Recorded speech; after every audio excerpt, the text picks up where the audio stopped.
Hi, இந்த வீடியோவில் என்ன கற்றுக்க போகிறோம்னா வில்லுக்கும் வில்பிக்கும் என்ன டிஃப்ரென்ஸ் தான் இந்த வீடியோவில் கற்றுக்க போகிறோம்.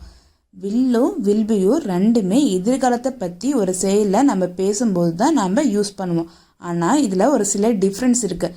என்ன டிஃப்ரென்ஸ் இந்த வீடியோவில் பார்க்கலாம் வாங்க.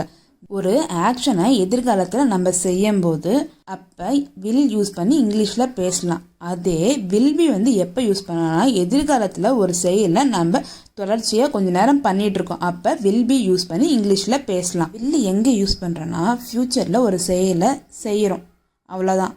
அப்போ நம்ம வில் யூஸ் பண்ணி நம்ம இங்கிலீஷில் பேசலாம். இங்கே அவர்கள் நாளை வருவார்கள், ஒரு ஆக்ஷன் நடந்திருக்கு, அதனால இங்கே தே வில் கம் டுமாரோ, அவ்வளோதான். வில்பினா ஒரு செயல் தொடர்ச்சியாக கொஞ்ச நேரம் நடந்துட்டுருக்கு. அப்போ நம்ம வில்பி யூஸ் பண்ணி நம்ம பேசலாம். நம்ம ஃப்ரெண்டு நம்ம பார்க்குறோம், நம்ம சொல்லுவோம் அடுத்த வாரம் நாங்கள் ஊருக்கு போகிற மாதிரி இருக்கோம், இப்போ நாங்கள் ட்ராவல் பண்ணிட்டு தான் இருப்போம்னு சொல்லுவோம். அதை இங்கிலீஷில் எப்படி சொல்லலாம்னா இங்கே ஒரு ஆக்ஷன் தொடர்ச்சியாக நடந்து கொண்டு இருக்கும் ஃப்யூச்சரில். அதனால நம்ம இங்கே என்ன யூஸ் பண்ணோம்னா we will be travelling next week, will be use பண்ணி நம்ம இங்கிலீஷில் பேசணும்.